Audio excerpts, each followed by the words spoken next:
Hello everybody and welcome to the United Stand. We're back again because Erik ten Hag's just done his press conference for the Leicester game. He's spoken Ronaldo, Antony, transfers and the Leicester game, funnily enough. We've got all the reaction to that. Make sure you smash a like and subscribe to the video.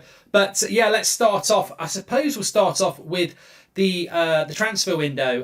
He was asked about Antony. I'll come back to that in a minute. But he was asked about. I mean, I think the big thing for me is probably this story, which is this is probably the quote that resonates the most, I suppose. He was asked about Aaron Wan-Bissaka, and he said Aaron will stay. This squad will go from September to a minimum of January. I sense that there will be a disappointment from Erik ten Hag for that. It's widely known in the summer transfer window scene that Aaron Wan-Bissaka was a player that Erik ten Hag wanted to move on. That hasn't happened. We know there was an offer on the table from a Premier League club. We suspect that was Crystal Palace. And the Glazers ultimately are the owners of this club, and it's not been sanctioned. And we know that Joel Glazer especially sanctions everything at that football club. So the offer that was put out there from the Premier League club, which we believe is Crystal Palace and potentially West Ham, wasn't sufficient for Manchester United to say yes. And we suspect this is because 3 years ago they spent £50 million on Aaron Wan-Bissaka, and this offer was below £20 million. So, I mean, where they think they're going to get... where they think they're going to get 20 million from for Wan-Bissaka in the future, I've got no idea. I don't think Wan-Bissaka is completely useless. I actually like Wan-Bissaka, but I don't think he fits in with Erik ten Hag. And I think, unfortunately for people like Wan-Bissaka, and you could probably throw in a few other players into this, I think the minds have been made up from the fans, and I just don't think there's a comeback there. But more importantly, I don't think there's a comeback there from Erik ten Hag. I don't think Erik ten Hag sees Wan-Bissaka as a player that he's going to mould into the right back that he wants to be. So I think United have delayed the inevitable here, and ultimately that Dest deal could still happen. We could end up with another right back coming in on loan, but I don't think it works for if Wan-Bissaka is going to stay. I think we got very, very much two big statements from ten Hag, and we did get the statements about Ronaldo. It was just more low key than I thought it was going to be. He was asked about the quality and Ronaldo's future. It's clear we need quality players. You need more to cover all the games to keep the consistency going. And as he said on that Wan-Bissaka quote as well, it's quite clear what he said, that we will go with the squad that we have now until we get to January at least, a minimum of January at least. So these players are going to be staying. And yeah, I mean, I did say this a few days ago though, that United's transfer window had to be closed today. We've got a game tomorrow. We can't be in a situation where Erik ten Hag's getting phone calls about, do you want this right back? Do you want that right back? Do you want to let this right back go? Wan-Bissaka will probably be on the bench tomorrow night. Ronaldo probably on the bench tomorrow, or may even start. Those players can't be going to Leicester and then be getting phone calls about going. It had to be done today. And look, Man United have probably left it too late on a right back, to be honest with you. The Wan-Bissaka offer has been there for weeks. I always felt that it was probably unlikely we were going to do anything. I mean, there's still a chance. He did say that he was asked about the transfer window, and he said, look, I think that's it. These are Erik ten Hag words. He said, I think that's it. But a big club always has to be alert for a great opportunity. So that is where we are with the transfers. Erik ten Hag very much suggesting that Manchester United will not be doing any more business in relation to players coming in. And that would mean Wan-Bissaka stays, Ronaldo stays as well. Back to just on the Ronaldo subject, he might start tomorrow. In fact, I can't see why he wouldn't start tomorrow, considering Martial is out and Antony will not be here. He was asked about Antony, and he didn't. He was asked about Simon Stone. Asked ten Hag. I mean, I think we're all getting used to these press conferences. By the way, I will hit this straight on. I think it's worth mentioning. I love Erik ten Hag. I'm sure many of you do, but his press conferences ain't great. They're not. They're hard work, and I think they will get better. Maybe, but you know, I'd say Solskjaer's press conferences were okay. Solskjaer liked to just basically say a lot of words without saying anything, but he said a lot of words. Rangnick was just like a lecture. It was really interesting listening to Rangnick, and Ten Hag tries to answer a question in as few words as he can. So his press conferences are not easy. They're not easy. They're not informative. But we're not judging him on his press conferences, is what I'm trying to say. We're judging him on the pitch, but the press conferences there's not a lot of meat on the bone, so you have to really dive into what he's saying.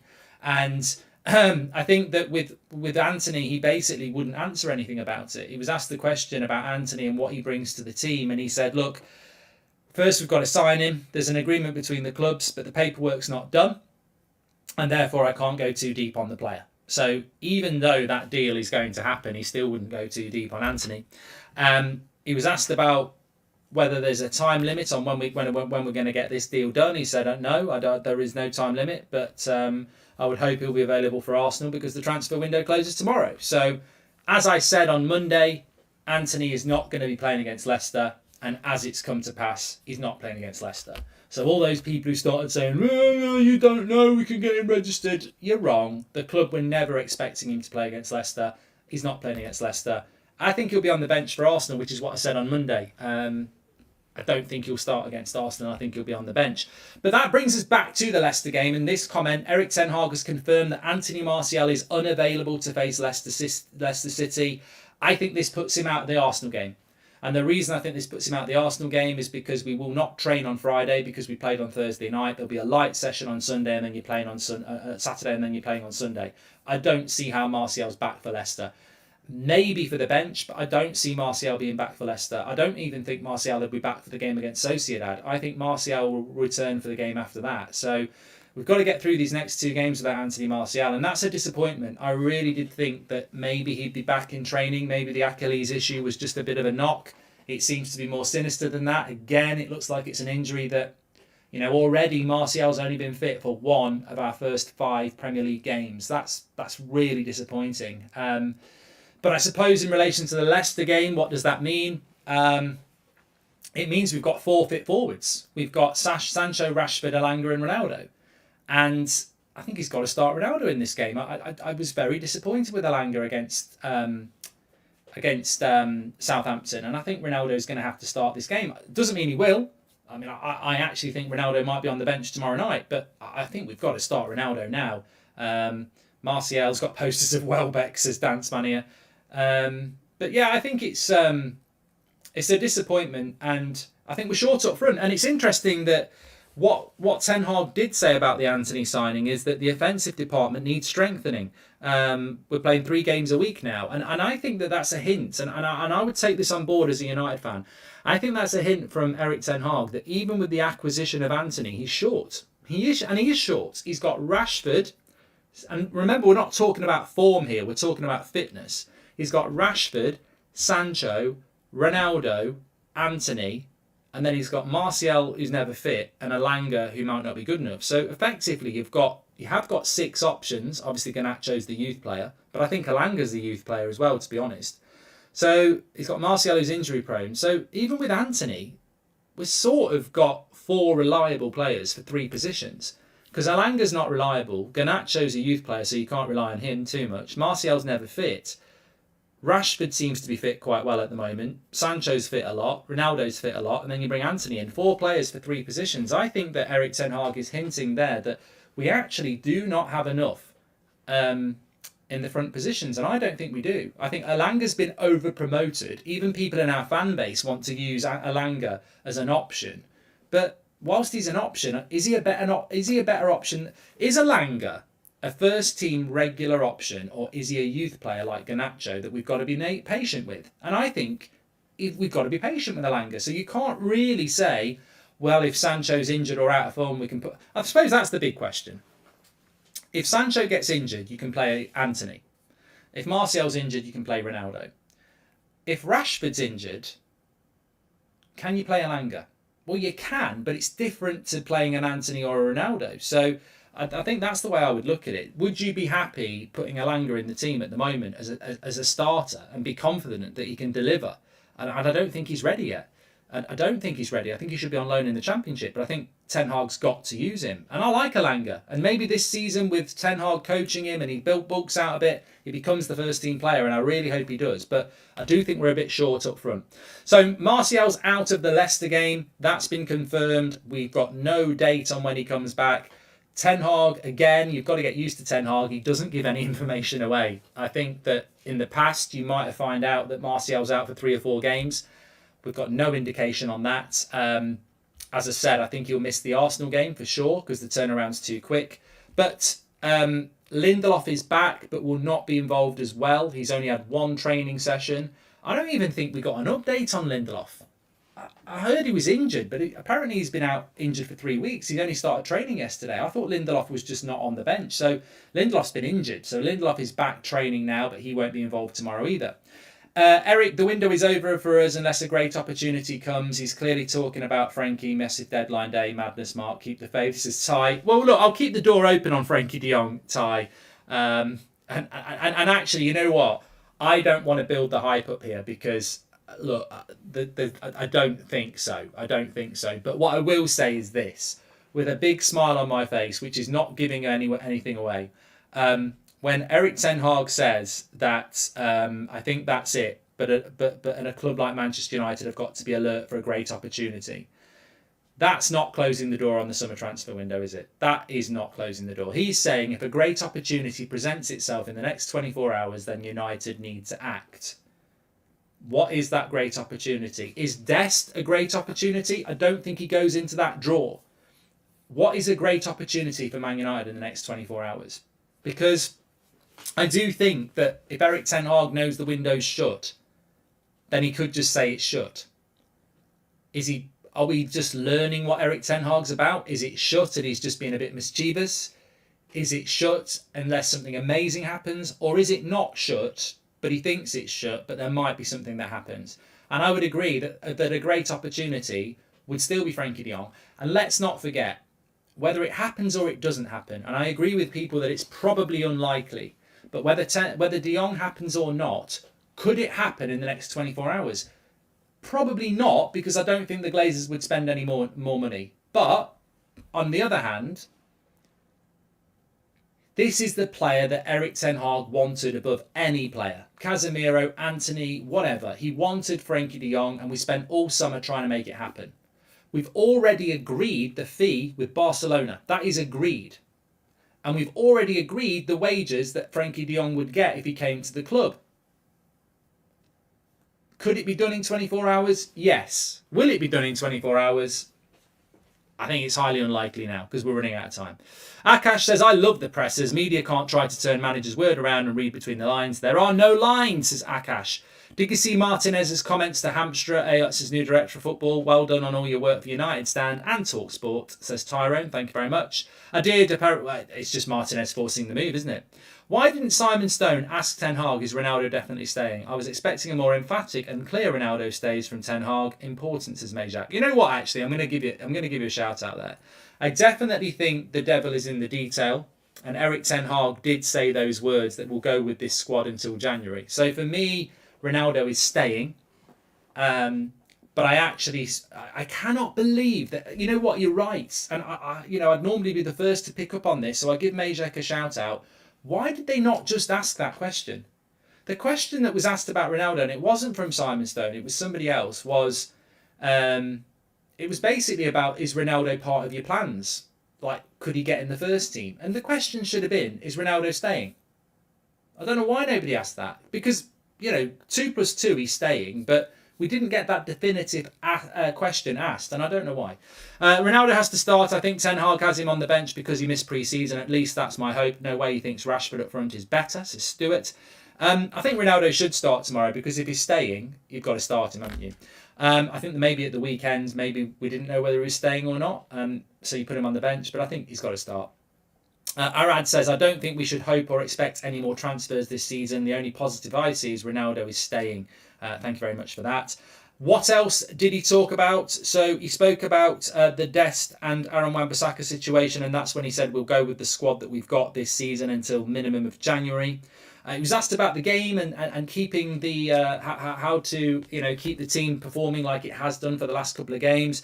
He says we've just got to keep that winning mentality. It's really important. Leicester are a threat and they play good football. I don't think Leicester are a threat. I don't know whether you saw, talking about press conferences, I don't know whether you saw Brendan Rodgers' press conference. But God, I mean, this is Brendan Rodgers. I sort of felt sorry for him in a way. he basically did a public press conference for this game for Manchester United. I don't know whether it was this morning or last night, but I watched it this morning. And Brendan Rodgers is basically sat there saying that the club is very unstable at the moment because players who thought they were going aren't going. People are into their final year of their contract, and once the transfer window shuts, he's expecting to get a bit more stability in the club. So Leicester are a wounded animal. Like I said last night, they are really there for the taking, and effectively he's got a lot of mutiny in that squad, to coin a phrase. There's mutiny at Leicester because there's players that thought they were going to get sold who haven't. There's players they thought they were going to bring in that they haven't. And I think Brendan Rodgers has got a really difficult job there. And reading between the lines, it's not. It's not just Fofana. Hasn't this transfer window been tiring? By the way, I can't wait for it to close. It's not just Fofana. It's they've had stories of Vardy leaving, Maddison going to Newcastle, Harvey Barnes.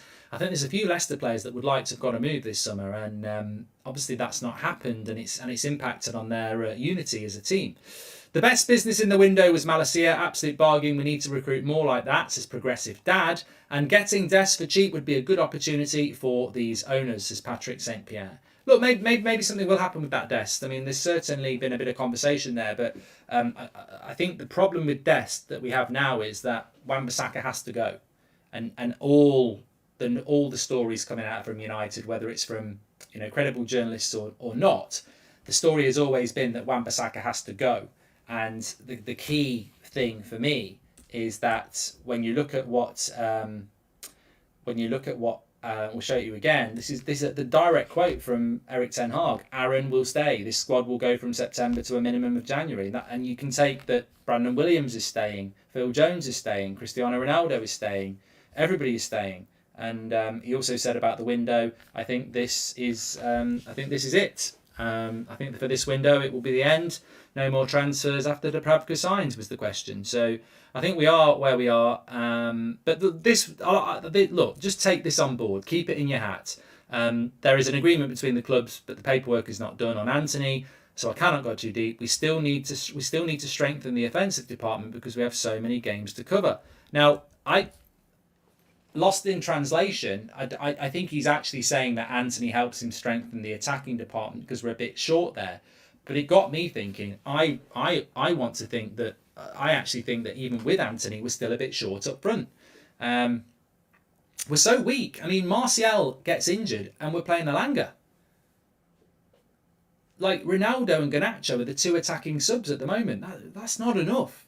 Not enough. And what if Martial's injured, which is pretty much every week at the moment, and Rashford gets injured? Well, all right, Anthony starts, but Ronaldo goes through the middle, but Elanga's the bench option. So we are really weak. We're really weak. And we're only talking about injuries there. We're not talking about loss of form. So why did no one ask about Garner, says Akash? Well, the latest on James Garner is that he is going to go.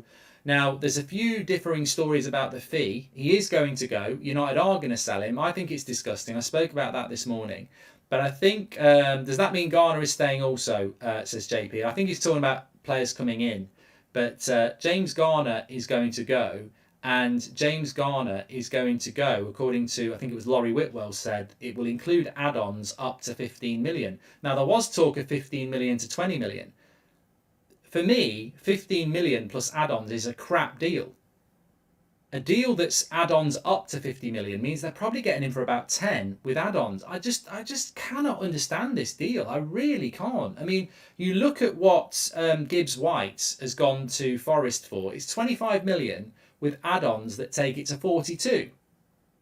Now, Gibbs White may well be a better player than Garner. He may well not. They were both playing in the Championship last year, to be fair. But if Gibbs White's going to Forest for 25 million with add-ons to take it to 42, and we're selling Garner for less than 15 million with add-ons that take it up to 15 million, that's just shocking. It's a shocking transfer. Whether you look, and I've heard a lot of people saying not that bothered. Ten Hag really clearly doesn't rate him, so trust Ten Hag, and I get that. But the fee is a joke. It's an absolute joke, and I think it's just because. Effectively, I think it's because the Glazers need a bit of money in, and I do think this will be their dividends in January. But I'm completely behind Eric Ten Hag, but I don't have to agree with every decision he makes. I didn't agree with him starting Maguire over Varane at the start of the season, and I don't agree with selling James Garner. But I just don't agree with this, and I'm not going to agree with it. I think it's a bad decision, and I think a lot of United fans think it's a bad decision as well. But ultimately, I will guarantee you now, if we'd sold Brandon Williams for 15 million and we'd sold Telles for 10 and we'd sold Bailly for 12, they wouldn't be selling Garner because they'd have raised 30 million. I think they just need to raise some money. So they've just sold a player that somebody wants. Same with Wan-Bissaka. If we'd sold Wan-Bissaka, I don't think we'd be selling Garner either. I think they just need to get 15 million in for their dividends or something. Surely they're going to do a buyback at that fee, says Seb Watson. Well, I'd hope there's a buyback in it, but I've not heard anything about a buyback. I really haven't. Does anyone else think we're going to pay 17 million for Dest and basically pay Frankie de Jong wages? Says Scott. It's an interesting theory. I don't think it will happen. Nothing's happening with Osimhen Asher. That was a load of bollocks. Osimhen was apparently discussed by Mendes, but Napoli wanted 100 million, which Man United don't even have. So Osimhen's not going to happen. I mean, look, what I would say is, as much as I've heard a lot of things about Ronaldo staying, and I think we can pretty much take it that Ronaldo is staying now, I'll stand by what I said or sit by what I said last night. I don't think Ronaldo stays at United 100% for me until we hit tomorrow morning. I still want to get through today. I think he is staying, and I think this is great news, but until we hit tomorrow morning, I'm still going to say there's still time that something could be done. I mean, at the end of the day, if he's not part of the matchday squad tomorrow, he's leaving tomorrow, isn't he? So I still think there's time for something to happen with Ronaldo. I just hope we don't do it. Cynically, I think the journos want to keep milking the Ronaldo transfer rumours for a while longer, so didn't ask if Ronaldo was definitely staying, says Majak. You might be right. You might be right on that. But look, I'll be honest with you now, I enjoy transfers.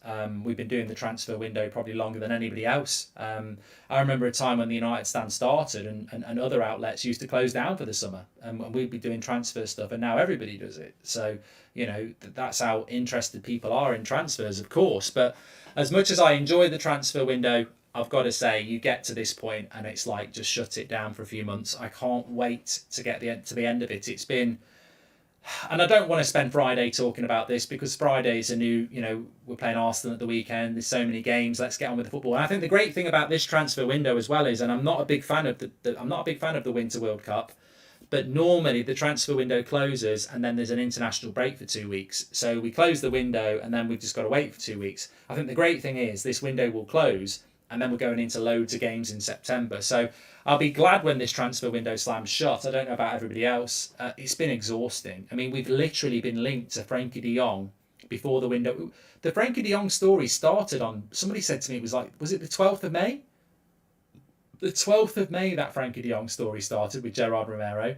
It's been going on for nearly 4 months. I'll just be glad when it's over. Not to mention bidding for an Arnautovic, how long we took to get Anthony when we were linked to him in early June. I think some of the players we brought in are good players, but the way this summer transfer window has been conducted has been exhausting. Look, there's two things I would say. I would love to have seen what this summer transfer window would have been like if we'd got Ralf Rangnick, but I think Ralf Rangnick had very different ideas to what Man United wanted to do this summer, so he left. Right, that's one thing. Two, imagine a summer transfer window where we've got all the players that we've got. I'm not even saying get Frankie de Jong. Imagine we've got Eriksen, Malacia, Casemiro, Anthony, and Martinez. Imagine we get all those 5 players, but we got them in by the 10th of July. I'd have been happy. Why couldn't we why could we not have done that? And I think that's a criticism that Manchester United just don't get, is that the way we've conducted our window, and I think they sit there quite happy with the business they've done, but the way you've done it is just wrong. Imagine if we'd had all those players in by the middle of July, and that's basically what Spurs did. That's what a lot of clubs do. But look, if buts and maybes, the reality is the window closes tomorrow, and I'll be very, very glad. Omar says, I totally respect your opinion wanting Ronaldo to stay, but don't you think this team plays better without Ronaldo, says Omar. No. Where's the evidence, mate? And I respect your opinion back. If you think that, that's fine, but you're asking me for my opinion. Do I think this team plays better without Ronaldo? We had 30% possession against Liverpool.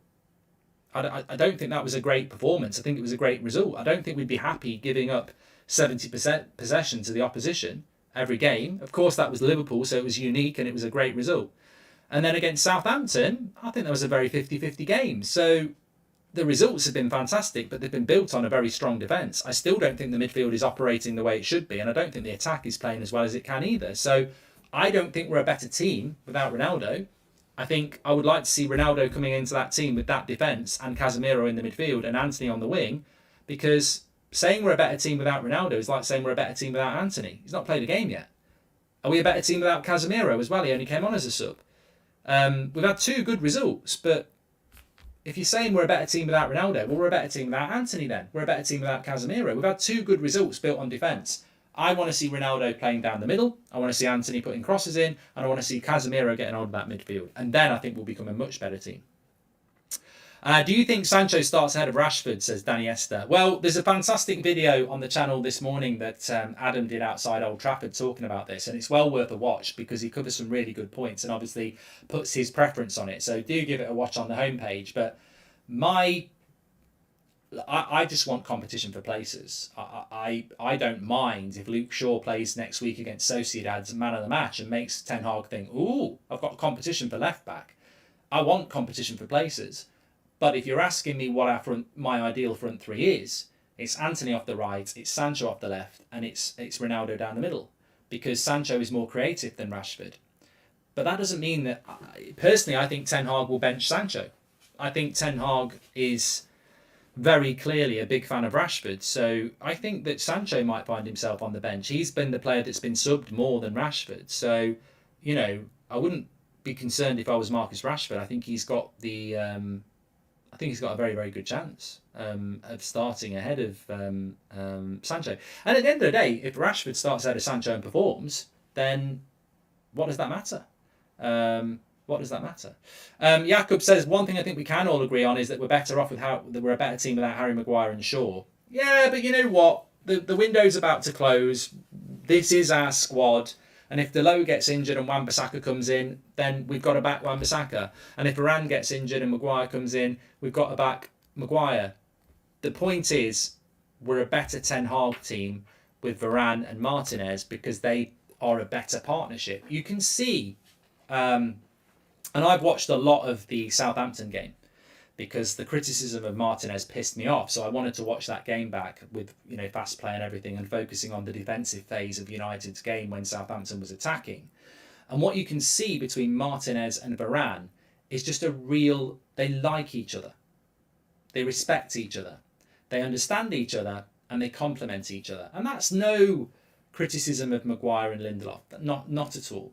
Sometimes you put a centre-back pairing together and it just works. Pallister and Bruce, Rio and Vidic, it works. Terry and Carvalho, it works. Van Dijk and Matip, it works. And Martinez and Varane, it's still very early days, but it works. Look at Thiago Silva and Koulibaly. I think they're both fantastic, but at the moment they're not working. Varane and Martinez in a very short period of time are working together. And you can see why they're working together. Varane is tall and fast. Martinez is tenacious and combative and good on the ball. They like to play a higher line. They're not scared of being left on their own. They just work well together and they communicate well together. You put Martinez with Maguire, and suddenly for Martinez is like, right, I've got a centre back that's not going to cover me for pace. I've got a centre back that's not particularly mobile. And there may even be a language barrier there as well. So, remember that story that came out not that long ago? I can't remember where it was from, but there was a story that the United defence wanted an English-speaking goalkeeper for communication reasons. I can't remember where it came from, but I definitely remember it. And it might be a complete nonsense story. There might have been something in it, but it was the end of the season where we got to the Europa League final. And there was no fans in the ground. And Sky and BT were forever doing clips of De Gea trying to get Henderson in goal. And there was a story in the press that the defenders at Man United wanted an English-speaking goalkeeper. And obviously that fell into the Dean Henderson thing. Shane says, SK says, are we giving Delo a new contract? That's now flipped around the other way, because you could argue that now the benefit is, and Marvin, I believe De Gea speaks English as well, but the benefit is now that you've got Varane and you've got Martinez and you've got De Gea, and I would imagine they've all got a very good grasp of Spanish. So, are they communicating like that? So Majek says it as well. So look, the reason I bring that story up is I don't really think language matters massively. We are an English football club. You would hope that everyone can speak English. However, if you want to have the arguments about communication, Martinez, Varane, and De Gea probably have very, very good communication now, because they can all speak Spanish. So, but that's probably a little bit too literal to talk about the language. I just think Varane and Martinez, if you took them into a room and said, who do you want to play centre back with? I think Varane would say Martinez, and I think Martinez would say Varane. And that's something that Ten Hag's got to take notice of, because centre-back pairings are so important. I mean, I remember saying about Phil Jones once, somebody said, do you think Phil Jones is a bad centre-back? And I said, it doesn't really matter. It doesn't matter whether he's the best centre-back in the world or the worst centre-back in the world. Centre-back pairings are that's what it's all about. It's not about individuals. You have to have a pairing. Van Dijk played with that Nat Phillips the other week against Palace, and they were shite. So centre-back is one of the few areas in the pitch now where a pairing really matters. Goalkeeper, you're on your own. Fullback, you're on your own. Midfields are all over the place, so it's very rare that you just have a midfield two like we had Scholes and Keane. You don't really have front twos up front anymore. So that centre-back pairing is the most important area of a football pitch where a relationship matters. And I think that even if Phil Jones was the best centre-back at Manchester United, I wouldn't pick him in my team because he's never fit. And that's the concern with Varane for me. I think he's the best centre-back, but can he stay fit? And I think that's what Ten Hag was thinking about at the start of the season when he started with Maguire and Martinez. He was thinking a centre-back pairing is about being fit. And maybe he just thought, well, Maguire's always fit, Martinez is reliable, I'm going to go with those two. But it just didn't work. Varane and Martinez has worked, but it's so dependent on can they stay together.